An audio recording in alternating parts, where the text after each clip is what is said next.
Ser y tiempo, por Martin Heidegger. 48. Primera parte. La interpretación del Dasein por la temporalidad y la explicación del tiempo como horizonte trascendental de la pregunta por el ser. Primera sección. Etapa preparatoria del análisis fundamental del Dasein. Capítulo 6. El cuidado como ser del Dasein. Párrafo 43. Dasein, mundaneidad y realidad. La pregunta por el sentido del ser solo es posible si se da algo así como una comprensión del ser. Al modo de ser del ente que llamamos Dasein, le pertenece la comprensión del ser. Cuanto más adecuada y originaria haya podido resultar la explicación de este ente, con tanto más seguridad el proceso ulterior de la elaboración del problema ontológico fundamental llegará a su meta. En la ejecución de las tareas de la etapa preparatoria de una analítica existencial del Dasein, se ha hecho la exégesis del comprender, del sentido y de la interpretación. El análisis de la aperturidad mostró, además, que con esta, el Dasein, en conformidad con su fundamental constitución de estar en el mundo, queda co-originariamente desvelado en lo que respecta al mundo, al estar en él y a sí mismo. En la fáctica aperturidad del mundo queda, además, codescubierto el ente intramundano. Esto implica que el ser de este ente, en cierta manera, ya es comprendido siempre, aunque no ontológicamente conceptualizado en forma adecuada. La comprensión preontológica del ser abarca ciertamente a todo ente esencialmente abierto en el Dasein, pero la comprensión del ser no se ha articulado aún de acuerdo a los diferentes modos de ser. Por otra parte, la interpretación del comprender ha mostrado que inmediata y regularmente éste, según el modo de ser de la caída, ya se ha emplazado en la comprensión del mundo. Incluso allí, donde no se trata solo de experiencia óntica, sino también de comprensión ontológica, la interpretación del ser se orienta, en primer lugar, por el ser del ente intramundano. El ser de lo inmediatamente a la mano se pasa por alto, y el ente es concebido primero como un conjunto de cosas res que están ahí. El ser cobra el sentido de realidad. La sustancialidad se convierte en la determinación fundamental del ser.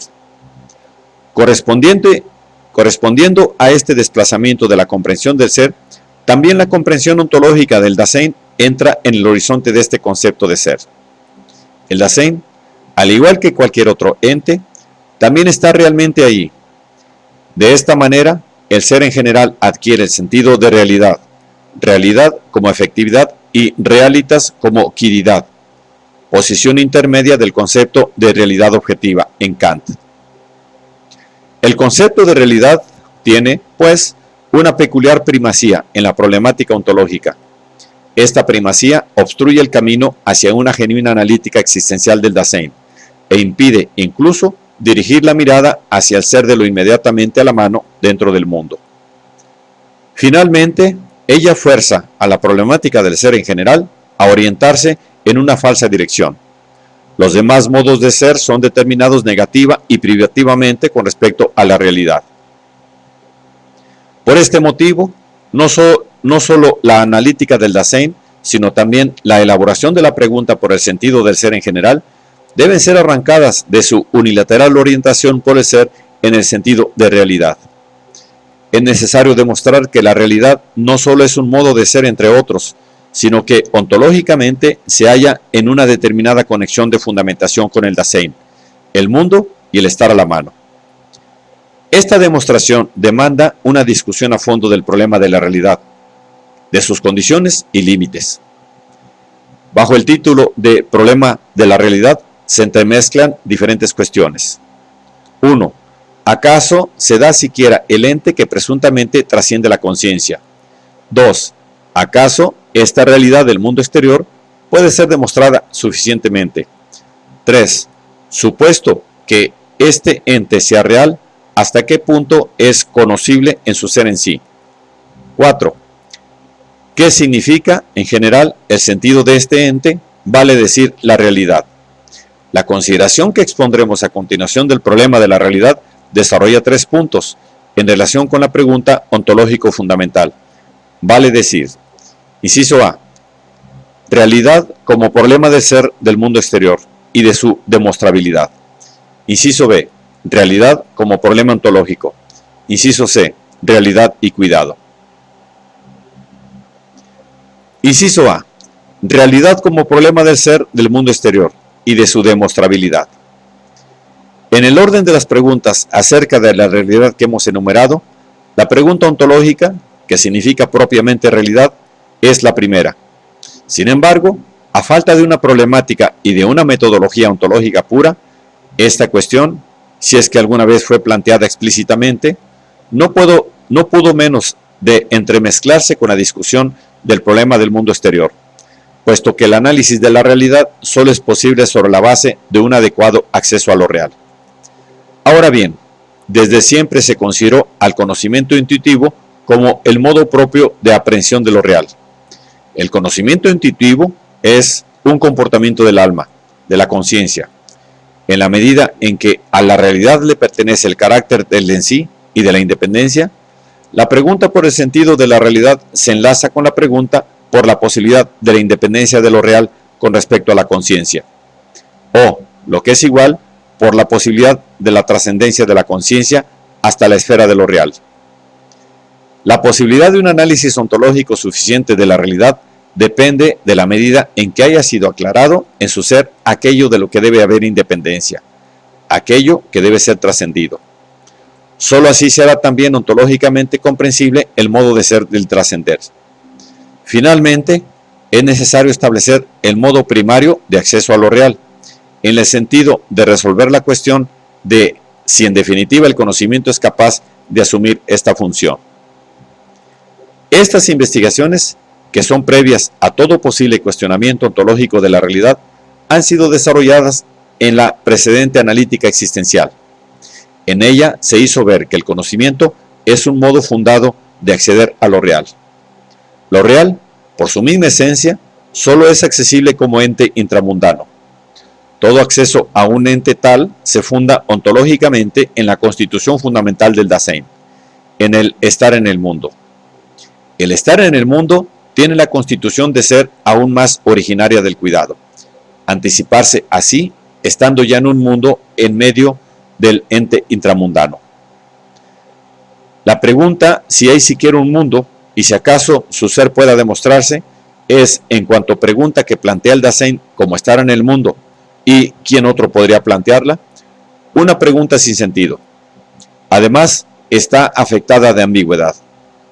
El mundo en cuanto el dónde del estar en, y el mundo en cuanto ente intramundano, en cuanto en qué del absorberse de la ocupación, quedan confundidos o no han sido aún distinguidos. Pero el mundo está esencialmente abierto con el ser del Dasein, y el mundo ya está siempre descubierto con la aperturidad del mundo.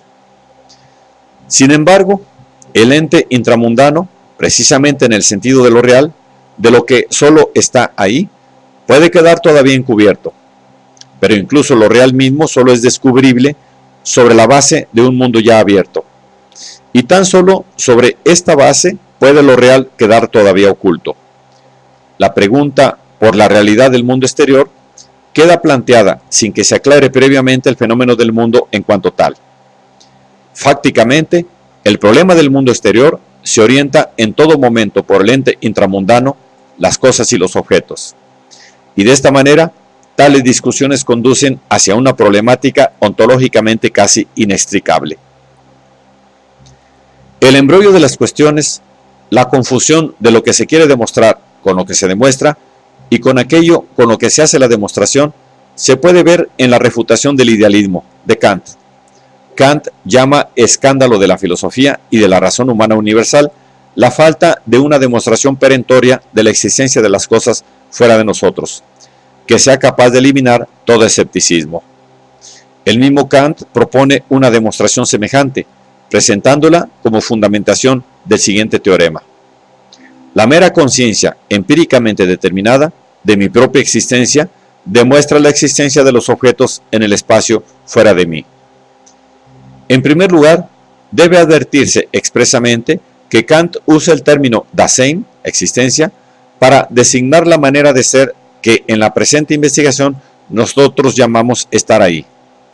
Conciencia de mi existencia significa para Kant conciencia de mi estar ahí, en el sentido de Descartes. El término existencia significa tanto el estar ahí de la conciencia como el estar ahí de las cosas. La demostración de la existencia de las cosas fuera de mí se apoya en que a la esencia del tiempo le pertenecen cooriginariamente el cambio y la permanencia. Mi estar ahí, es decir, el estar ahí de una multiplicidad de representaciones dada en el sentido interno, es un estar cambiando que está ahí. Ahora bien, la determinación temporal presupone algo que está persistentemente ahí. Pero este algo no puede estar en nosotros, ya que justamente mi existencia en el tiempo tiene que ser determinada por medio de eso que es permanente. Con el cambio en mí, empíricamente dado, está, por consiguiente, necesariamente también puesto empíricamente algo permanente que está ahí fuera de mí. Esto permanente es la condición de la posibilidad del estar ahí del cambio en mí. La experiencia del estar en el tiempo, de las representaciones, implica cooriginariamente algo cambiante en mí y algo permanente fuera de mí. Sin duda, esta demostración no es una inferencia casual y no está, por consiguiente, afectada por los inconvenientes de esta última. Kant propone aquí una especie de prueba ontológica a partir de la idea de un ente temporal. A primera vista puede parecer que Kant ha abandonado el punto de partida cartesiano de un sujeto que puede ser hallado aisladamente, pero esto no es sino apariencia.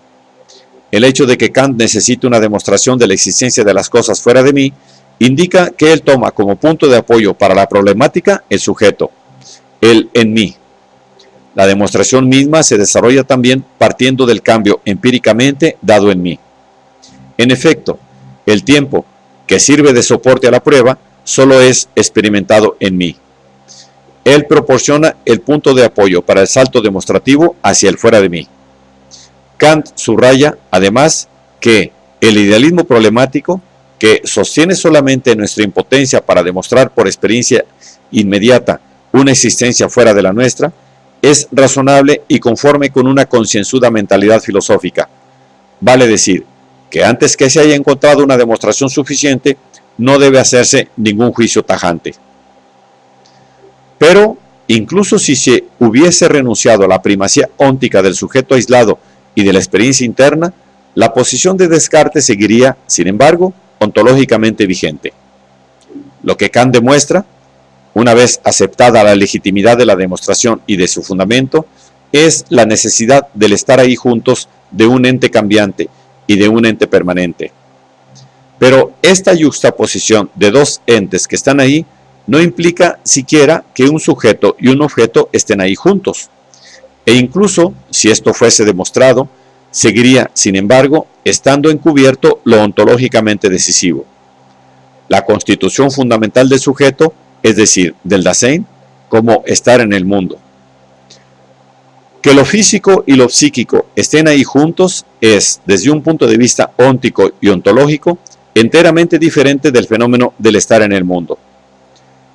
La distinción y conexión del en mí y el fuera de mí es supuesta por Kant y, de hecho, con razón, pero ciertamente sin ella, si nos atenemos al sentido de su demostración. Asimismo, tampoco queda demostrado que aquello que, siguiendo el hilo del tiempo, resulta válido del estar ahí juntos de lo cambiante y permanente, sea también aplicable a la conexión del en mí y el fuera de mí. Ahora bien, si se viera el todo de la distinción y conexión del dentro y fuera, supuesto en la demostración, si se comprendiera ontológicamente lo que en esta suposición queda supuesto, se derrumbaría la posibilidad de considerar la demostración de la existencia de las cosas fuera de mí como algo necesario y que aún sigue faltando. El escándalo de la filosofía no consiste en que esta demostración aún no haya sido hecha hasta ahora, sino más bien en que tales demostraciones sigan siendo esperadas e intentadas. Semejantes expectativas, propósitos y exigencias provienen de un insuficiente planteamiento ontológico de aquello con respecto a lo cual debería demostrarse la existencia de un mundo independiente y exterior. No son las demostraciones las insuficientes, sino que lo insuficiente es la determinación del modo de ser del ente que realiza y exige la demostración. Por eso puede surgir la apariencia de que con la demostración del necesario estar ahí juntos de dos entes que están ahí, se haya demostrado, o por lo menos hecho demostrable, también algo acerca del Dasein en cuanto a estar en el mundo. El Dasein, entendido correctamente, se resiste a tales demostraciones, porque en su ser él es ya siempre lo que las tardías demostraciones creen necesario hacerle ver demostrativamente. La tergiversación del problema no quedaría superada si, de la imposibilidad de probar la existencia de las cosas fuera de nosotros, se quisiera inferir que ella solo puede admitirse en virtud de una creencia. En tal caso, seguiría en pie el supuesto de que en el fondo el ideal sería que se pudiera aducir una prueba. Al limitarse a una creencia en la realidad del mundo exterior, se afirma el inapropiado planteamiento del problema, aun cuando se reconozca explícitamente la legitimidad de dicha creencia. Se acepta, en principio, la exigencia de una prueba, aunque se intente satisfacerla por un camino diferente del de una demostración estricta. Incluso si se quisiera apelar a que el sujeto debe suponer y que inconscientemente ya siempre supone la existencia del mundo exterior, seguiríamos partiendo constructivamente de un sujeto aislado. Con ello, no se acertaría mejor en el fenómeno del estar en el mundo que cuando se intenta demostrar el estar ahí juntos de lo físico y lo psíquico. Con tales suposiciones, el Dasein llega siempre demasiado tarde, porque realizando esta suposición en cuanto ente, y de otra manera ella no es posible, ya está siempre en cuanto ente en un mundo. Anterior a toda suposición y comportamiento del Dasein es el a priori de su constitución de ser, en el modo de ser del cuidado. Creer, con o sin razón, en la realidad del mundo exterior, demostrar satisfactoria o insatisfactoriamente esta realidad, suponerla explícitamente o no, todos estos intentos, incapaces de adueñarse en plena transparencia del terreno en que se mueven, suponen un sujeto primeramente sin mundo, o, lo que es igual, un sujeto inseguro de su mundo, y que, en definitiva, necesitaría asegurarse primero de un mundo. Desde un comienzo, el estar en un mundo dependería entonces de una aprehensión, una suposición, certeza o creencia, es decir, de un comportamiento que no es sino un modo fundado del estar en el mundo. El problema de la realidad, es decir, el problema de la existencia y demostrabilidad de un mundo exterior, se revela como un imposible, y no porque de él se deriven aporías insolubles, sino porque el ente mismo que constituye el tema de este problema se niega, por así decirlo, a semejante cuestionamiento. El problema no estriba en demostrar que exista y cómo exista un mundo exterior, sino en mostrar por qué el Dasein tiene, en cuanto a estar en el mundo, la tendencia a empezar por una teoría del conocimiento, en la que sepulta el mundo exterior en la nada, para luego resucitar mediante demostraciones.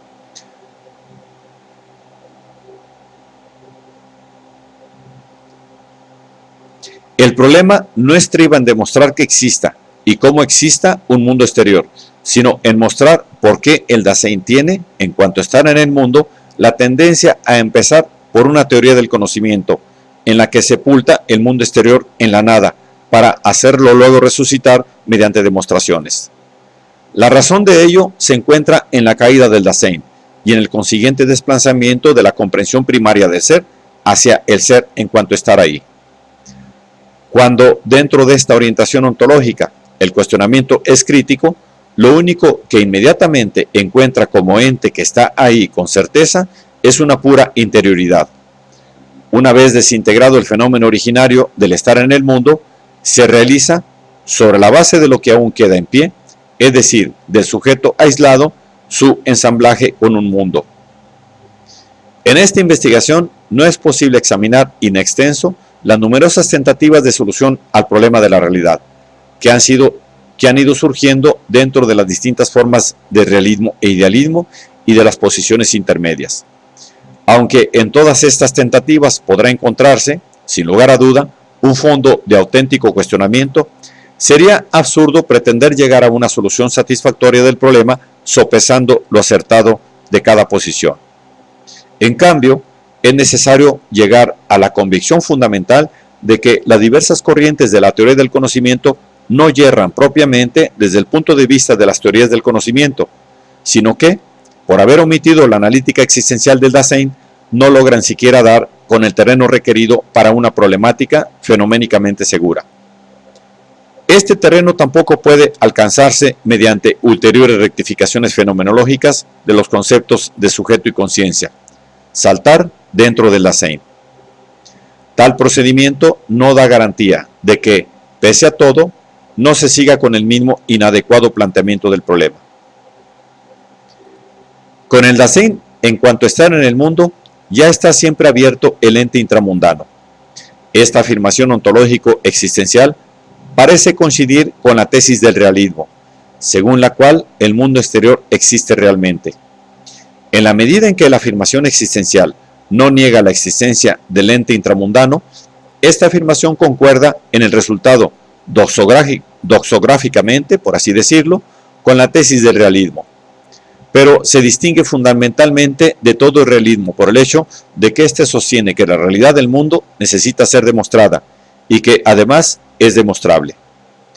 Precisamente, estas dos cosas quedan negadas en el enunciado existencial. Lo que separa a este plenamente del realismo es la ceguera ontológica de este último. En efecto, el realismo trata de explicar ónticamente la realidad por medio de conexiones reales de interacción entre cosas reales. El idealismo, por opuesto, entiéndase, opuesto a la experiencia ontológico-existencial e insostenible que sean sus resultados, tiene frente al realismo una ventaja fundamental, siempre que no se malentienda a sí mismo como idealismo psicológico. Cuando el idealismo insiste en que el ser y la realidad solo están en la conciencia, con ello expresa la comprensión de que el ser no puede explicarse por medio de los entes. Pero como no queda claro que aquí acontece una comprensión del ser y qué dice ontológicamente esta comprensión del ser, ni cómo es ella posible, ni queda tampoco claro que ella pertenece a la constitución de ser del Dasein y que el Dasein pertenece al desplegarse del ser en cuanto tal, el idealismo construye su interpretación de la realidad sobre el vacío. Que el ser no puede explicarse por los entes y que la realidad solo sea posible en la comprensión del ser, no dispensa en modo alguno de preguntar por el ser de la conciencia, de la res cogitans. El previo análisis ontológico de la conciencia misma es una consecuencia inevitable de la tesis idealista. Solo porque el ser está en la conciencia, es decir, solo porque es comprensible en el Dasein, puede este último comprender y conceptualizar caracteres ontológicos tales como la independencia, el en sí y la realidad misma. Y también solo por eso resulta circunspectivamente accesible un ente independiente como algo que comparece dentro del mundo. Si el término idealismo equivale a la comprensión del hecho de que el ser jamás es explicable por medio de entes, diferencia ontológica, sino que ser es siempre lo trascendental respecto de todo ente, entonces el idealismo representa la única posibilidad adecuada de una problemática filosófica. En tal caso, Aristóteles no fue menos idealista que Kant. Pero si el idealismo significa la reducción de todo ente a una conciencia o sujeto, que solo se distinguirían por quedar indeterminados en su ser, y en el mejor de los casos, negativamente caracterizados como no cósicos, entonces este idealismo no es metodológicamente menos ingenuo que el más burdo idealismo. Queda todavía la posibilidad de plantear la problemática de la realidad antes de adoptar un determinado punto de vista. Es lo que expresa la tesis de que todo sujeto es lo que es solo para un objeto y viceversa. Pero en este planteamiento formal, los miembros de la correlación, al igual que esta misma, quedan ontológicamente indeterminados. En el fondo, sin embargo, no cabe duda de que el todo de la correlación es necesariamente pensado como siendo de alguna manera y, por consiguiente, con referencia a una determinada idea de ser. Pero si previamente se ha asegurado el terreno ontológico existencial mediante la exposición del estar en el mundo, aquella correlación podrá ser considerada ulteriormente como una relación formalizada y ontológicamente indiferente.